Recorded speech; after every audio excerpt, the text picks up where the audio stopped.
Hello students, आप देख रहे हैं board preparation with Ayush sir.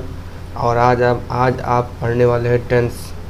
So basically हम टेंस के बारे में कुछ बेसिक इन्फॉर्मेशन देंगे जो बहुत ही इम्पॉर्टेंट है, जिसको हम टेंस टूल बोलते हैं।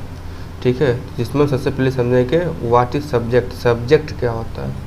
ठीक है, तो जैसा कि आप देख रहे हैं, किसी कार्य को करने वाला व्यक्ति अथवा डूअर को सब्जेक्ट बोलते हैं। ठीक है, किसी कार्य को करने वाला व्यक्ति अथवा डूअर को सब्जेक्ट बोलते हैं। तो कार्य करने वाले मतलब एक एग्जांपल हम समझते हैं, जैसे मोहन रोट आ लेटर। ठीक है, आ लेटर। ठीक है, मोहन रोट आ लेटर। ठीक है, तो लिखा है किसी कार्य को करने वाला व्यक्ति अथवा डूअर को सब्जेक्ट कहते हैं।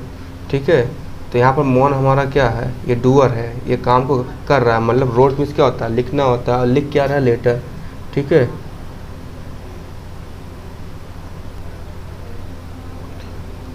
मोहन इसमें क्या है, हमारा सब्जेक्ट है। ठीक है, मोहन क्या है, हमारा सब्जेक्ट है, क्योंकि यह काम को कर रहा है, ये डूअर है। ठीक है, उसी प्रकार हम वर्ब समझते हैं, वर्ब क्या चीज़ है। ठीक है, वर्ब क्या चीज़ है, तो ऐसा शब्द जिनसे किसी कार्य का करना या होना पाया जाए, क्रिया कहलाता है। ठीक है, वर्ब का हिंदी हम क्रिया बोलते हैं। और यह शब्द किसी व्यक्ति अथवा वस्तु के बारे में कुछ कहता है। ठीक है, इसका कहने का मतलब इतना एग्जाम्पल समझिए, थोड़ा कॉम्प्लेक्स है। जैसे लिखा है वही same example, Mohan wrote a letter. ठीक है, मोहन रोट आ लेटर। ठीक है, मोहन रोट आ लेटर। तो यहाँ पर जो हमारा रोट है, रोट RWROT, ये हमारे यहाँ पर वर्ब है। वर्ब कहने का मतलब ये है कि रोट मतलब ये काम किया जा रहा है। ठीक है, मतलब जो भी काम हो वो वर्ब कहलाता है। ठीक है, मोटा मोटा अभी और भी आगे एग्जाम्पल से आपको हम समझाने का प्रयास करेंगे। ठीक है, व्हाट इज ऑब्जेक्ट, ऑब्जेक्ट क्या होता है, सब्जेक्ट को छोड़कर जिस शब्द पर क्रिया का प्रभाव हो, जिस शब्द पर क्रिया का प्रभाव हो, ऑब्जेक्ट कहलाता है। मतलब ठीक है, किसी वाक्य में जिस पर क्रिया का प्रभाव पड़ता है वो ऑब्जेक्ट होता है, यानी जिस उद्देश्य के लिए कार्य होता है वह ऑब्जेक्ट। ठीक है, सेंटेंस देखिए, एक सेंटेंस आपको समझाने का प्रयास कर रहे हैं। ठीक है, मोहन रोट आ लेटर, वही सेम सेंटेंस हम दोबारा लिए हैं, मोहन रोट आ लेटर। ठीक है, अब यहाँ पर आ लेटर क्या है, आ लेटर यहाँ पर क्या है, ये ऑब्जेक्ट है। ठीक है, कहने मतलब ये सब्जेक्ट को छोड़ के, मतलब जो आ लेटर है ये हमारा क्या है, ये हमारा सब्जेक्ट है। ठीक है, ये हमारा सब्जेक्ट को छोड़कर क्रिया पर प्रभाव, ऑब्जेक्ट मतलब देखो लेटर का सब्जेक्ट से कोई मतलब आ लेटर सब्जेक्ट से किसी प्रकार कोई रिलेशन नहीं है, लेकिन आ लेटर का रिलेशन रोट से है। ठीक है, अगर हम लिखेंगे नहीं, लेटर नहीं लिखेंगे तो लेटर बनेगा कैसे, मतलब लिखना ही लेटर पे, इसका मतलब जो आ लेटर का जो रिलेशन है वो वर्ब से होता है। ठीक है, तो बेसिकली हम आपको समझा चुके हैं कि सब्जेक्ट क्या होता है, वर्ब क्या होता है, और लेटर क्या मतलब ऑब्जेक्ट क्या होता है। ठीक है, हम एक दूसरे एग्जाम्पल से भी समझते हैं। ठीक है, एक दूसरे एग्जाम्पल से भी हम समझने का प्रयास करते हैं कि सब्जेक्ट क्या है, वर्ब क्या है और ऑब्जेक्ट क्या है। जिसमें से हम एक लिए हैं, he is going to market. ठीक है, he is going to market, वह बाजार जा रहा है। ठीक है, ही जहाँ मोहन कर लो, मोहन। ठीक है, Mohan is going to market. ठीक है, तो अब हमारा मोहन यहाँ पर जो है ये सब्जेक्ट है। ठीक है, क्योंकि बाजार जाने का काम कौन कर रहा है, मोहन कर रहा है। ठीक है, गोइंग क्या है, गोइंग हमारा वर्ब है। ठीक है, गोइंग क्या है, वर्ब है। ठीक है, टू क्या है, अभी इसके बारे में हम आपको बाद में चर्चा करेंगे। ठीक है, अभी इसके बारे में नहीं बताते हैं। गोइंग टू मार्केट, मार्केट क्या है, ऑब्जेक्ट है। ठीक है, ऑब्जेक्ट है। तो बेसिकली हम आपको सब्जेक्ट पढ़ा दिए, वर्ब पढ़ा दिए और ऑब्जेक्ट पढ़ा दिए। ठीक है, ऑब्जेक्ट का जो रिलेशन है वो सब्जेक्ट से नहीं होता है, ऑब्जेक्ट का रिलेशन किससे होता है, वर्ब से होता है। ठीक है, ऑब्जेक्ट का रिलेशन वर्ब से होता है। ठीक है, तो आई होप आपको समझ में आया होगा। तो अब हम डायरेक्ट टेंस टॉपिक पे आते हैं। तो हम आप देख रहे हैं कि टेंस की PDF पर हम आ चुके हैं और हम आपको टेंस के बारे में कुछ बता। टेंस क्या होता है? काल। काल मीन्स क्या होता है? टाइम। टेंस मीन्स क्या होता है? टाइम। टाइम का इन्फॉर्मेशन ही हमको टेंस कहलाता है, ठीक है। टेंस 3 प्रकार के होता है, जिसमें से number 1 present tense, past tense और फ्यूचर टेंस। अगर हिंदी बात करें तो इसको वर्तमान काल बोलते हैं, ठीक है, वर्तमान काल बोलते हैं। पास्ट टेंस मीन्स क्या होता है? भूतकाल होता है। और फ्यूचर टेंस मीन्स क्या होता है? भविष्य काल होता है, ठीक है। तो इसके बारे में हम आगे विस्तार से चर्चा करते हैं। टेंस क्या होता है, मतलब जैसे प्रेजेंट टेंस, पास्ट टेंस और फ्यूचर टेंस, ठीक है। ये 3 प्रकार की टेंस होती हैं, जिनमें से प्रेजेंट टेंस क्या होता है? मुख्यतः 4 भागों में डिवाइड किया गया, ठीक है। मुख्यतः 4 भागों में डिवाइड किया, जैसे present indefinite tense, present continuous tense, present perfect tense और प्रेजेंट परफेक्ट कंटीन्यूअस टेंस, ठीक है। प्रेजेंट परफेक्ट कंटीन्यूअस टेंस, ठीक है। ये 4 भागों में टेंस हमारा बांटा गया, मतलब टेंस नहीं, प्रेजेंट टेंस को मुख्यतः 4 भागों में बांटा गया, ठीक है। जिनमें से आज हम आपको प्रेजेंट इंडेफिनिट टेंस और प्रेजेंट कंटीन्यूअस टेंस के बारे में पूर्ण रूप से जानकारी देंगे। तो आगे की हम स्लाइड देखते हैं। जैसा कि आप देख रहे हैं, प्रेजेंट इंडेफिनिट टेंस आ गया है, ठीक है। प्रेजेंट इंडेफिनिट टेंस आ गया है। इसमें से पॉजिटिव सेंटेंस, पॉजिटिव सेंटेंस होता है जैसे मतलब सकारात्मक वाक्य। जो प्रेजेंट इंडेफिनिट टेंस होता है, पहचान इसका जो मतलब कैसे इसको आप पहचानते हैं, ठीक है। तो इसको पहचानने के लिए बहुत ही सिंपल सा मेथड है। वाक्य के अंत में ता है, ती है, ते हैं आदि शब्द पाए जाते हैं तो प्रेजेंट इंडेफिनिट टेंस कहलाता है, ठीक है। अब यहाँ पर आपको ये जानना ज़रूरी हो गया है कि पॉजिटिव सेंटेंस क्या होता है। तो बेसिकली आपको सेंटेंस के बारे में पता होना चाहिए। ये बेसिक इन्फॉर्मेशन आई होप आपको पहले से पता होगा, लेकिन फिर भी हम आपको इसके बारे में बताते हैं। जो सेंटेंस होता है, सेंटेंस मतलब हम टेंस के अकॉर्डिंग इसको बता रहे हैं। सेंटेंस तो ऐसे 5 प्रकार की होती हैं, लेकिन हम आपको टेंस के अकॉर्डिंग बता रहे हैं। एक होता है पॉजिटिव, ठीक है। पॉजिटिव क्या होता है? सिंपल होता है, ठीक है। एक होता है निगेटिव। निगेटिव में क्या होता है? इसमें नहीं शब्द आता है बीच में, मतलब नॉट का यूज़ होता है। एक होता है इंट्रोगेटिव, ठीक है। इंट्रोगेटिव में क्या होता है? क्वेश्चन का हम क्वेश्चन पूछते हैं, मतलब क्वेश्चन के बारे में इंफॉर्मेशन होता है, ठीक है। तो एक हो गया हमारा पॉजिटिव, एक हो गया हमारा निगेटिव, एक हो गया हमारा इंट्रोगेटिव। ये 3 प्रकार की होती हैं। मतलब आगे हम सेंटेंस को पूर्ण रूप से एक्सप्लेन करेंगे। अभी आपको टेंस के अकॉर्डिंग इतना जानना चाहिए, जिसमें से आप इसमें हम पॉजिटिव सेंटेंस में हम पढ़ा रहे हैं, जिसमें से आपको पहचान वाक्य के अंत में, मतलब प्रेजेंट इंडेफिनिट टेंस की जो पहचान है, मतलब आप किसी सेंटेंस को देखकर कैसे पहचानेंगे ये प्रेजेंट है कि पास्ट है या फ्यूचर का है, ठीक है। तो इसको पहचानने का एकदम सिंपल सा रूल है। वाक्य के अंत में ता है, ती है, ते हैं आदि शब्द पाया जाता है, ठीक है। तो प्रेजेंट इंडेफिनिट टेंस होता है, ठीक है। जिसमें से रूल फर्स्ट ऐसा होता है कि जो subject plus first form of the verb plus yes plus object, ठीक है। अब जैसे जैसे जो चीज़ आएगा वैसे वैसे हम आपको समझाते हुए चलाएंगे। अब सब्जेक्ट के सामने आप देख रहे हो कि यहाँ एस एल लिखा है। एस एल का क्या मतलब है? एस एल का मतलब ये है कि सिंगुलर फॉर्म, ठीक है। सिंगुलर फॉर्म माने क्या होता है? एक वचन होता है। हिंदी में अगर बात करें तो एक वचन होता है, ठीक है। एक वचन द्विवचन तो आप पढ़ ही चुके हैं होंगे। सिंगुलर फॉर्म क्या होता है? जैसे सिंगुलर फॉर्म के अंदर कौन कौन आता है? जैसे कोई नेम हो गया, ठीक है, पार्टिकुलर कोई नेम हो गया। कुछ सब्जेक्ट हैं जैसे ही हो गया, सी हो गया, इट हो गया, ठीक है। ये सब क्या है हमारे? ये सब हमारे क्या है? सिंगुलर फॉर्म है, ठीक है। ये सब आपको आई होप पहले से पता होगा, नहीं पता है जान लीजिए। इसके अंदर अगर कोई नेम हो जैसे मोहन, राम इत्यादि, राहुल, ठीक है। इसके अंदर से ही हो गया। ही किसके लिए यूज़ करते हैं? ऑलवेज मैन के लिए यूज़ करते हैं। सी वुमेन्स के लिए यूज़ होता है। इट क्या होता है? जैसे जानवर, थिंग, वस्तु के लिए यूज़ होता है, ठीक है। तो सब्जेक्ट सिंगुलर फॉर्म होता है, ठीक है। सब्जेक्ट सिंगुलर फॉर्म होना चाहिए plus first form of the verb plus yes plus object, ठीक है। इसका पहला रूल होता है। और जिसका सेकंड रूल है तो प्लूरल फॉर्म के लिए, ठीक है। सब्जेक्ट अगर प्लूरल फॉर्म है तो तब रूल लगेगा, उसके साथ वर्ब की फर्स्ट फॉर्म लगेगा और ऑब्जेक्ट लगेगा, ठीक है।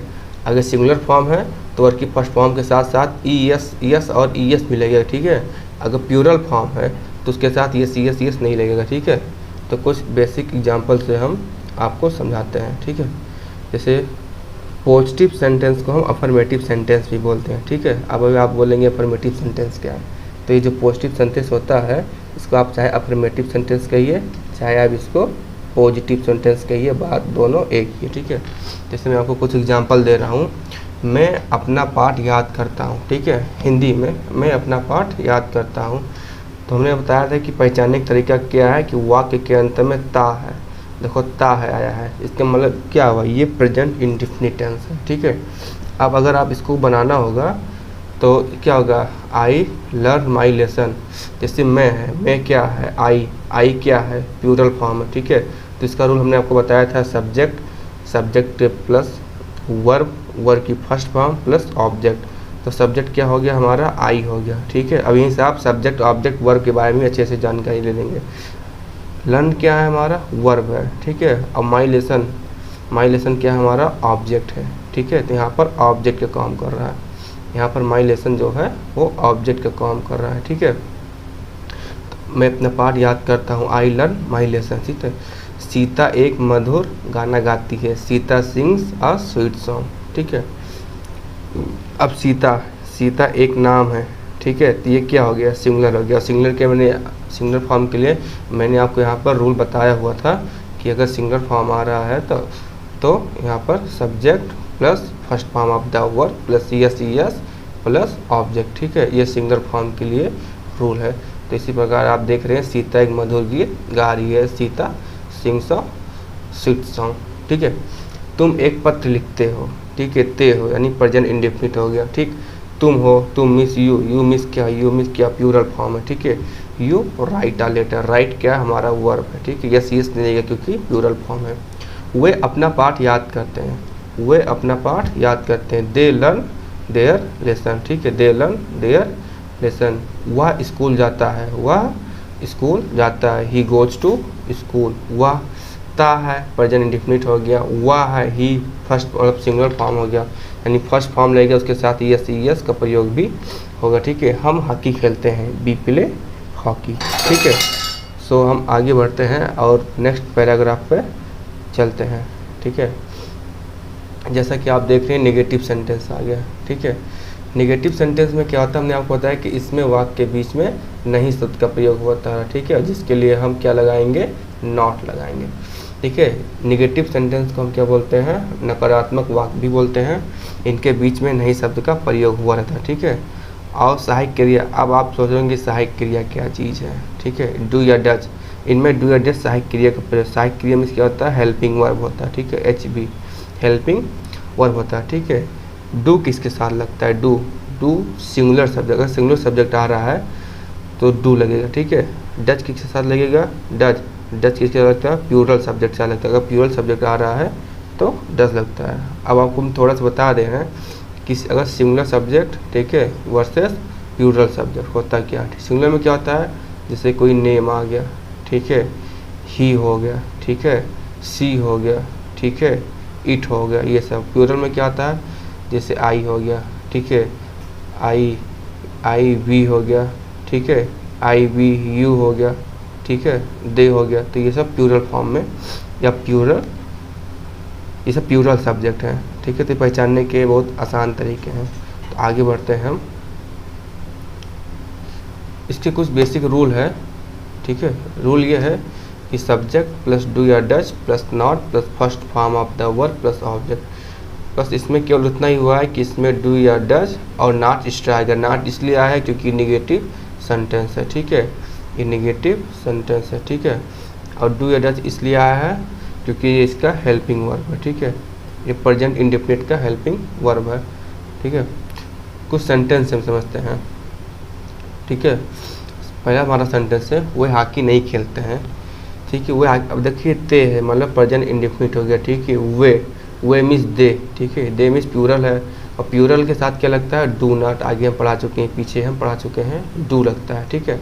हॉकी नहीं खेलते हैं, सब्जेक्ट प्लस हेल्पिंग वर्ब में do plus not plus play plus hockey, ठीक है। वे हॉकी नहीं खेलते। वह एक पत्र नहीं लिखता है, he does not write a letter, he does not write a letter. Sita एक मधुर गाना नहीं गाती है, Sita does not sing a song, ठीक है। तुम स्कूल नहीं जाते हो, you do not go to school, हम अपनी किताबें नहीं पढ़ते हैं, we do not read our book, ठीक है। अब हम क्या है, प्यूरल है तो यहाँ डू लगेगा, ठीक है, डू नॉट लगेगा, ठीक है। सीता नाम है तो क्या हो गया, सिंगुलर हो गया, सिंगुलर है तो यहाँ क्या लगेगा, डज नॉट लगेगा, ठीक है। वह लिखता है, मतलब क्या ही होगा, अगर यहाँ पर ही है तो क्या लगेगा, इसके साथ डज नॉट लगेगा, ठीक है। तो ये सब आप समझ गए होंगे, singular form, plural form, subject, verb, helping verb, आप हर एक चीज़ समझ गए होंगे, ठीक है। नहीं समझ में आता है तो आप वीडियो को दोबारा देखें और लाइक करें, शेयर करें, आपके लिए सब कुछ किया जा रहा है, ठीक है। अब हम बात करते हैं इंट्रोगेटिव सेंटेंस में, ठीक है। तो इसमें 2 रूल होते हैं इंट्रोगेटिव सेंटेंस में, बेसिकली 2 रूल होते हैं, इसको हमने रिवाइड किया है। रूल फर्स्ट क्या होता है, यदि क्या शब्द वाक्य के बीच में आए। अब क्या शब्द क्या है, क्या शब्द जैसे क्या, कहाँ, क्यों, कैसे, कब, क्यों, मतलब एक प्रकार से WH टाइप भी बोलते हैं इसको, ठीक है। क्या शब्द बोलते हैं इंग्लिश में, इसको WH टाइप बोलते हैं। कुछ बुक में आपको क्वेश्चन वर्ड मिल जाएगा, ठीक है, जिससे हम क्वेश्चन पूछते हैं, क्या, क्यों, कहाँ, कब, कैसे, ठीक है। तो रूल्स पे आते हैं डायरेक्ट हम। यदि क्या शब्द वाक्य के बीच में आए, ठीक है, जैसे WH वर्ड, तो जो उसका WH वर्ड आगे लिखा जाएगा, ठीक है। उसके बाद सहायक क्रिया लगेगा डू या डज, फिर सब्जेक्ट आएगा, उसके बाद first form of the verb, उसके बाद ऑब्जेक्ट, और लास्ट में क्वेश्चन मार्क आएगा, ठीक है। तो फिर से एक बार देखते हैं, WH वर्ड, डू या does plus subject plus first form of the verb plus object, ठीक है। कुछ हम बेसिकली इसके एग्जाम्पल से हम इसको समझने का प्रयास करते हैं, लेकिन उससे पहले इसका एक सेकंड रूल भी है, सेकंड रूल को भी समझ लेते हैं। यदि क्या शब्द वाक्य के बीच में, जैसे भी वो क्या शब्द वाक्य के बीच में आता है तो, ठीक है, ये क्या था, इसमें क्या शब्द वाक्य के पहले आ रहा था, ठीक है, पहले आ रहा था, ठीक है। इसमें क्या है, क्या शब्द वाक्य के बीच में आ रहा था, तो इसके लिए अलग नियम लगेगा। नियम ये है कि सबसे पहले वहाँ डू या डज, ठीक है, डू या डज, फिर सब्जेक्ट आएगा, उसके बाद first form of the verb आएगा, उसके बाद ऑब्जेक्ट आएगा, ठीक है। तो first form of the verb plus object, मतलब सब कुछ वही है। जब अगर बीच में आ जाता है उसका, अगर क्या शब्द बीच में आता है तो उसका प्रोनाउंसिएशन हम सबसे पहले, या उसका ट्रांसलेशन सबसे पहले करते हैं, ठीक है। आइए हम समझते हैं कुछ बेसिक सेंटेंस के माध्यम से। आप पहला देख रहे हैं, पहला सेंटेंस देख रहे हैं, क्या वह किताब पढ़ता है, और does he read a book, does he read a book, ठीक है, क्या वह किताब पढ़ता है, does he read a book. अब क्या शब्द वाक्य पहले आया, ठीक है, तो हेल्पिंग वर्ब से शुरू होगा, फिर सब्जेक्ट, उसके बाद वर्ब, उसके बाद ऑब्जेक्ट, ठीक है। क्या मैं तुम्हें एक कलम देता हूँ, फिर क्या शब्द पहले आया है, तो पहले सहायक क्रिया यानी हेल्पिंग वर्ब से शुरू हो गया डू, फिर मैं means I give you a pen, क्या मैं तुम्हें एक पेन देता हूँ, क्या तुम्हारी माँ तुमसे प्रेम करती है, does your mother love you, does your mother love you. तो ऊपर के जो 3 सेंटेंस थे, इसमें आपने क्या देखा कि क्या शब्द पहले आया, ठीक है, इसमें क्या शब्द पहले आया। अब आप नीचे के जो सेंटेंस देखने वाले हैं, नीचे के जो 3-4 सेंटेंस है, उसमें क्या शब्द बीच में आता है, जिसमें से पहले हो गया वह यहाँ क्यों आती है, why does she come here, ठीक है, वह यहाँ क्यों आती है, why does she come here. अगर क्या शब्द वाक्य के बीच में आ जाए, मतलब क्यों हो गया, कौन सी हो गया, क्या शब्द मिस कब हो गया, कितनी हो गया, ये सब अगर वाक्य के बीच में आती है तो इनका हम ट्रांसलेशन सबसे पहले करते हैं। जैसे यहाँ क्यों आ गया, तो यहाँ सबसे पहले वाई, बाकी रूल सब पहले जैसी है, वाई, फिर सहायक क्रिया डज, फिर subject she, verb come here, here क्या यहाँ पर कम हियर ऑब्जेक्ट है, ठीक है। तुम कौन सी पुस्तक चाहते हो, which book do you want, तुम कौन सी पुस्तक चाहते हो, क्या शब्द, ठीक है, कौन सी। वह स्कूल कब जाता है, ठीक है, when does he go to school. वे कितनी पेंसिल चाहते हैं, how many pencils do you wants, ठीक है, how many pencils do you wants, ठीक है। कुछ और हम सेंटेंस को देखते हैं, वह कितने, तुम्हारे घर प्रतिदिन कौन आता है, ठीक है, कौन वाला शब्द, देखिए जो ये कौन, हु वाले जो शब्द हैं, इसको हम आपको बाद में अलग से इसके कुछ रूल्स होते हैं इसके बारे में बताएंगे, अभी आप इसके बारे में मत सोचिएगा, ठीक है, क्योंकि आप देखेंगे तो हु बाद कम से आ गया तो कैसे आ गया, तो इसके बारे में आपको बाद में इसके बारे में विस्तार से बताएंगे, अभी आप इस पर फोकस बिल्कुल ना करें, ठीक है। क्या वह एक पत्र नहीं लिखती है, does she not write a letter, ठीक है, क्या वह एक पत्र नहीं लिखती है, does she not write a letter, ठीक है। दूध कौन पसंद, ये देखिए हु वाला शब्द फिर से आ गया, तो आपको ये सेंटेंस है, इसके बारे में आपको विशेष, इसका कुछ अलग रूल है जो आपको पूरा टेंस पढ़ाने के बाद हम इसका एक नया लेक्चर लेंगे, उसमें आपको पूर्ण रूप से हु के बारे में बेसिकली हु के बारे में आपको पूर्ण रूप से समझाया जाएगा। ठीक है, तो आप यहाँ पर आप देख रहे हैं कि प्रेजेंट जो इंडेफिनिट है, प्रेजेंट जो इंडेफिनिट है वो पूर्ण रूप से ख़त्म हो गया है। जो था प्रेजेंट इंडेफिनिट यही था। एक बार हम बहुत तेज़ी से रिवीजन करवाएंगे। टेंस क्या है? टेंस 3 प्रकार का है, प्रेजेंट टेंस, पास्ट टेंस और फ्यूचर टेंस। टेंस मुख्यतः 4 भागों में बांटा गया। ठीक है, present indefinite tense, present continuous tense, present perfect tense. ये स्पेलिंग थोड़ा मिस्टेक हो गया परफेक्ट का, यहाँ पर आप स्पेलिंग थोड़ा सही कही, परफेक्ट PER ई नहीं रहेगा। ठीक है, ये सही है। परफेक्ट कंटिन्यूअस के CONTINUOUS। ठीक है, दोनों जगह आई होगा, ये स्पेलिंग थोड़ा मिस्टेक हो गया था बाई मिस्टेक। तो present perfect continuous, present perfect continuous. तो ठीक है, प्रेजेंट टेंस 4 प्रकार के होते हैं, present indefinite tense, present continuous tense, present perfect tense और प्रेजेंट परफेक्ट कंटिन्यूअस टेंस। ठीक है, और आगे हम देखते हैं, रिवीजन कर रहे हैं। प्रेजेंट इंडेफिनिट टेंस क्या होता है? ठीक है, इसमें सबसे पहले पॉजिटिव सेंटेंस की हम बात किए थे। पॉजिटिव सेंटेंस के बारे में हमने आपको बता ही दिया था। सेंटेंस 5 प्रकार की होती है, लेकिन आपको टेंस के अकॉर्डिंग हमने 3 भागों में डिवाइड किया था, पॉजिटिव सेंटेंस, नेगेटिव सेंटेंस और इंट्रोगेटिव सेंटेंस। ठीक है, ये टेंस के अकॉर्डिंग है, बाकी सेंटेंस के पूरा डिसीजन, पूरा एक्सप्लेनेशन हम नरेशन सब्जेक्ट में देंगे। ठीक है, नरेशन टॉपिक में देंगे, सॉरी। अब प्रेजेंट इंडेफिनिट टेंस को आप पहचानते कैसे हैं? तो वाक्य के अंत में क्या होता है? ता, ती, ते। ठीक है, इसके कुछ रूल है। पहला रूल क्या होता है? सिंगुलर फॉर्म के लिए होता है। ठीक है, पहला फॉर्म क्या होता है? Singular form. जो दूसरा रूल क्या होता है? प्लूरल का। अगर सिंगुलर है तो इसके साथ यस का प्रयोग होता है। अगर प्लूरल है तो वर्ब की फर्स्ट फॉर्म की ही प्रयोग किया जाता है। ठीक है, अब अफर्मेटिव सेंटेंस थे कुछ, हमने इसके वाक्य पढ़ाए थे आपको। ठीक है, तो आप इसको देख लीजिएगा। हम केवल रूल पर इस समय चर्चा कर रहे हैं। नेगेटिव सेंटेंस, इसमें क्या होता है? इसमें बेसिकली डू या डच का प्रयोग होता है। ठीक है, डू या डच का प्रयोग होता है और बीच में क्या नकारात्मक वाक्य हिंदी में बोलते हैं। ठीक है, और नहीं शब्द का प्रयोग किया जाता है। डू किसके साथ आता है? सिंगुलर के लिए आता है। ठीक है, डच किसके लिए आता है? प्लूरल सब्जेक्ट के साथ आता है। ठीक है, इसका जो रूल था, डू प्लस डू या Dutch plus not plus first form of the verb plus object. Do singular के लिए और डच, सॉरी, डू प्लूरल के लिए और डच सिंगुलर के लिए आता है। ठीक है, कुछ एग्जाम्पल थे, हमने बता दिया, आप उसको देख लीजिएगा। इंट्रोगेटिव में क्या होता है? इसमें 2 रूल होते हैं। यदि क्या शब्द वाक्य के बीच में आते हैं, यदि क्या शब्द वाक्य के शुरुआत में आते हैं। ठीक है, तो पहले क्या था? हमने पढ़ा था यदि क्या शब्द वाक्य के बीच में आए तो यहाँ WH वर्ड प्लस डू या Dutch plus subject plus verb की फर्स्ट फॉर्म प्लस ऑब्जेक्ट। ठीक है, अगर सेकंड रूल की बात करते हैं, यदि क्या शब्द वाक्य के शुरुआत में आए तो डू या Dutch plus first form of the verb plus object. ठीक है, इसमें कुछ नहीं है। आप अगर इसको ध्यान से देखें तो जो ये पूरा डू और डच, यहाँ से शुरू लेकर यहाँ से लेके और ये पूरा, ये केवल कॉपी और पेस्ट हुआ। ठीक है, अगर बीच में शब्द आता है तो आप उसको ट्रांसलेट पहले कर दीजिए, बस। नहीं आता है तो आप डायरेक्ट हेल्पिंग वर्ब से शुरू कीजिए। ठीक है, तो आज आपके लिए बस इतना ही, और आई होप आपको वीडियो अच्छा लगा होगा। वीडियो को लाइक करें, शेयर करें और सब्सक्राइब करें। और नेक्स्ट वीडियो आपको बहुत जल्दी मिलने वाला है, किस पे? प्रेजेंट कंटिन्यूअस टेंस पे। ठीक है, आपको बहुत जल्दी प्रेजेंट कंटिन्यूअस टेंस पे नेक्स्ट वीडियो आपको मिल जाएगा। ठीक है, सो ठीक है, फिर ओके।